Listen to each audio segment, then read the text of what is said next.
Hello दोस्तों, श्लोकर्स academy में आप सबका स्वागत है। पिछले वीडियो में मैंने आप सबको बातचीत पाठ का अर्थ बताया था। आज मैं उसके आगे आप सबको अर्थ बताने वाला हूं। तो चलिए वीडियो को शुरू करते हैं।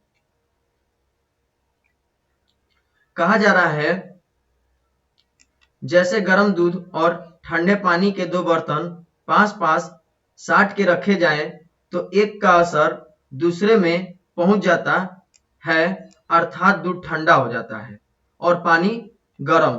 वैसे ही दो आदमी पास बैठे हो तो एक का गुप्त असर दूसरे पर पहुंच जाता है। कहने का मतलब यह हुआ कि अगर दूध गर्म है और दोनों उसके अगल बगल दो ठंडे पानी का बर्तन रखा जाए तो कहा जाता है कि दूध ठंडा हो जाता है और जो अगल बगल सटा हुआ दो ठंडा पानी का बर्तन है वो हल्का गर्म हो जाता है। तो वैसे ही कहा जा रहा है कि अगर कोई दो आदमी है और एक जो है चुपचाप से बैठा हुआ है तो एक में उसके गुप्त बात का असर जो है पड़ने लगता है, पहुंच जाता है। चाहे एक दूसरे को भले देखे भी नहीं तब बोलने को कौन कहे, यानी वो एक दूसरे को देखेंगे भी नहीं फिर भी जो है उनमें एक दूसरे का गुप्त असर जो है जाने लगता है। आगे कहा जा रहा है कि एक के शरीर की विद्युत दूसरे में प्रवेश करने लगती है। जब पास बैठने का इतना असर होता है तब बातचीत में कितना अधिक असर होगा, इसे कौन न स्वीकार करेगा। यानी कहा गया कि जब पास हम बैठे रहेंगे तो इतना बातचीत करने का असर हो रहा है, तो वहीं अगर हम बोलेंगे तो कितना असर होगा ये हम खुद ही सोच सकते हैं।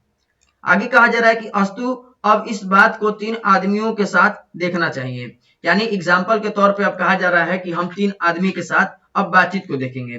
कल के वीडियो में मैंने आप सबको बताया था कि दो लोगों की बातचीत जो है वो एक क्या होती है, मतलब कि हार्दिक होती है, जिससे व्यक्ति जो अपने मन की बात दिल की बात एक दूसरे के सामने रखते हैं। आज कहा जा रहा है कि तीन आदमियों के बीच की बातचीत किस तरीके की होती है। तो कहा जा रहा है आगे कि मानो एक त्रिकोण सा बन जाता है, यानी तीन लोगों की बातचीत जो है किसके समान होती है, तो एक त्रिकोण के समान। और कहा जा रहा है कि तीनों चित्त मानो तीन कोण हैं और तीनों की मनोवृत्ति के प्रसरण की धारा मानो उस त्रिकोण की तीन रेखाएं हैं। जैसे त्रिभुज हम लोग बनाते हैं, त्रिभुज, तो त्रिभुज में ऐसे तीन रेखाएं होती हैं। तो तीनों रेखाओं को कहा जा रहा है कि उनकी मान लीजिए वो तीनों रेखाएं उनकी मनोवृत्ति है, मानो उनकी मन की बात जो है फीलिंग जो है उसके समान है। आगे कहा जा रहा है कि गुपचुप असर तो उन तीनों में परस्पर होता है। गुपचुप असर यानी वो चुप रहने का, बात छुपाने का उन तीनों में तो परस्पर रहेगा ही। जो बातचीत तीन में की गई वह मानो अंगूठी में नक्शी जड़ जाती है। उपरांत जब चार आदमी हुए तो बातचीत बेतकल्लुफी को बिल्कुल स्थान नहीं रहता। यानी कहा जा रहा है कि जब चार लोग आ जाएंगे तो वहां का बातचीत जो क्या होगा, बेतकल्लुफी की बिल्कुल वहां पे स्थान नहीं होगा, खुल के बातें न होगी। यानी चार से अधिक लोगों की बातचीत जो है या चार लोगों की बातचीत बस मन बहलाना होगा, एक फॉर्मेलिटी की तरह होगा। लेकिन जो हमारे आगे कहा जा रहा है कि जो कुछ बातचीत की जाएगी वह फॉर्मेलिटी, गौरव और संजीदगी के लक्ष्य में सनी हुई होगी। यानी चार लोगों की बातचीत जो क्या होगी, फॉर्मेलिटी की तरह निभाया जाएगा और उसमें गौरव और संजीदगी की तरह जो है वो बस मानी जाएगी। आगे कहा जा रहा है कि चार से अधिक की बातचीत तो केवल राम रमोवल कहलाएगी। चार से अधिक लोगों की बातचीत क्या कहलाती है, राम रमोवल कहलाती है। ये इंपॉर्टेंट एक ऑब्जेक्टिव भी है, पूछा भी जाता है कि चार से अधिक लोगों की बातचीत क्या कहलाती है, तो राम रमोवल। राम रमोवल का अर्थ होता है मन बहलाना, यानी चार से अधिक लोग अगर बातचीत करेंगे तो अपने मन को सिर्फ बहलाएंगे। आगे कहा जा रहा है कि उसे हम संलाप नहीं कह सकते हैं। चार से अधिक लोगों की बातचीत को हम लोग संलाप नहीं कहेंगे, यानी हार्दिक बातचीत नहीं कहेंगे। इस बातचीत के अनेक भेद हैं। अब यहाँ पे हमें बताया जा रहा है पाठ में बालकृष्ण भट्ट के द्वारा कि बातचीत के कितने प्रकार हैं या बातचीत किस तरीके की होती है। कई प्रकार भी इसके पाए जाते हैं, जैसे दो बूढ़ों की बातचीत हो गया, दो बुढ़ियों की बातचीत हो गया, दो सहेलियों की बातचीत हो गया। तो ये सारे प्रकार को लेखक हमारे बालकृष्ण भट्ट जिक्र किए हैं। कहते हैं कि दो बूढ़ों की बातचीत प्रायः जमाने की शिकायत पर हुआ करती है। वे बाबा आदम के समय की ऐसी दास्तान शुरू करते हैं जिसमें 4 सच और 10 झूठ होता है। मतलब दो बूढ़ों लोगों की बातचीत कहा जा रहा है बालकृष्ण भट्ट के द्वारा कि अगर वो बातचीत करेंगे तो जमाने का शिकायत करेंगे, जिनमें वो कुछ बातें सच बोलते हैं और कुछ बातें जो उनमें झूठ रहती है। आगे कहा जा रहा है कि एक बार उनकी बातचीत का घोड़ा छूट जाना चाहिए, पहरों बीत जाने पर भी अंत न होगा। यानी अगर दो बूढ़े लोग आपस में बातचीत शुरू कर देते हैं तो पहरों यानी कि समय कितना भी बीत जाएगा लेकिन उनका बातचीत अंत नहीं होगा। आगे कहा जा रहा है कि प्रायः अंग्रेजी राज्य प्रदेश और पुराने समय की रीति नीति का अनुमोदन और इस समय के सब भांति लायक नौजवानों की निंदा उनकी बातचीत का मुख्य प्रकरण होगा। यानी जो बूढ़े लोग होते हैं वो क्या करते हैं कि जमाने के शिकायत के अलावा पहले के समय के जो अंग्रेज लोग थे, प्रदेश के बारे में, पुराने समय के जो रीति रिवाज था उसके बारे में ये लोग आपस में बातचीत करते हैं। और आज के जो नौजवान हैं उनकी ये बुराई करते हैं। तो इनकी बातचीत करने का ये विषय होता है, ये टॉपिक होता है कि वो किस तरीके का बातचीत करते हैं।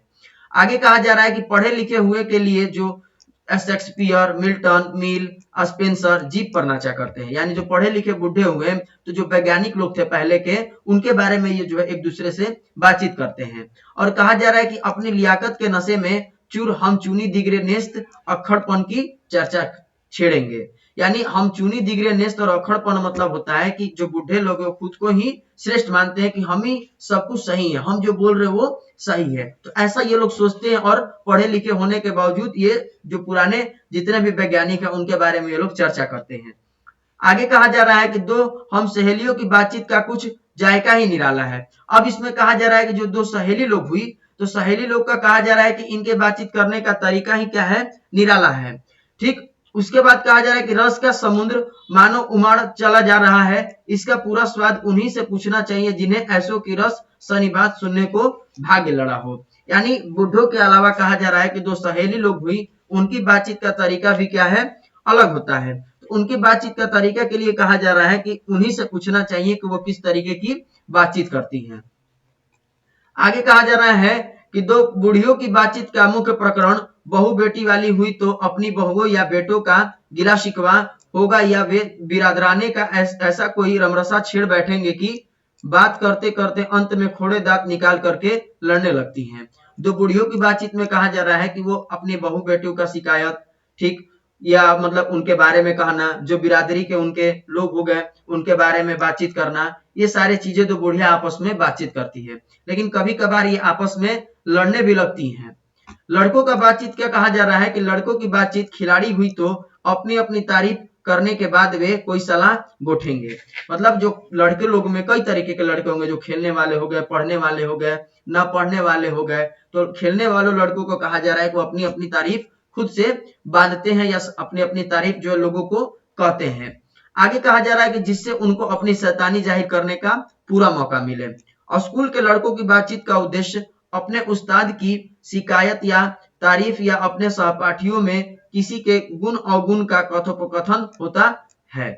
यानी जो पढ़ने लिखने वाले अगर लड़के हो गए तो वो क्या करते हैं कि अपने सहपाठी का शिकायत करना या अपने मतलब कि उस्ताद हो गए, शिक्षक हो गए, उनका शिकायत करना या तारीफ करना, इस तरीके का ये लोग बातचीत करते हैं।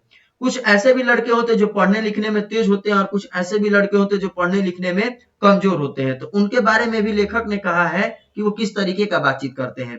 तो पढ़ने वालों के लिए कहा जा रहा है कि पढ़ने में कोई लड़का तेज हुआ तो कभी अपने सामने दूसरों को कुछ न गिनेगा। यानी जो पढ़ने वाला लड़का हुआ ना, जो तेज है, तो सोचता है कि हम ही तेज है और हमसे मतलब कि कोई तेज क्लास भर में नहीं है। वो खुद को ही मानता है कि मैं श्रेष्ठ हूँ, अपने आगे किसी और को नहीं गिनता है।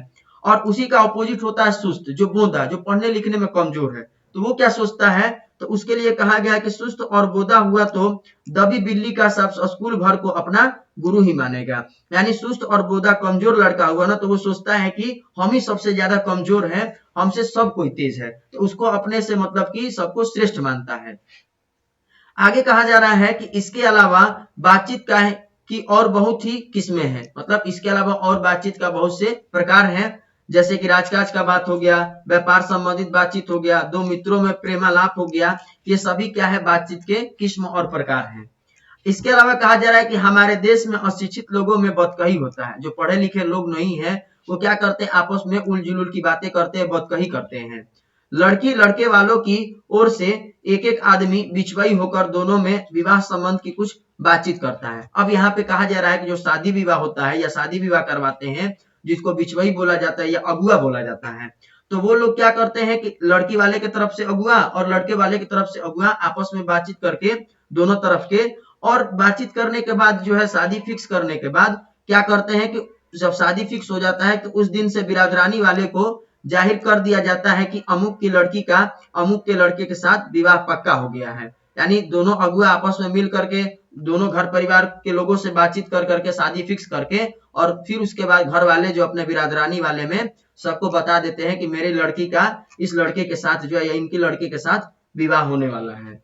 आगे कहा जा रहा है कि और यह रस्म बड़े उत्साह के साथ की जाती है। चंडू खाने की बातचीत भी निराली होती है।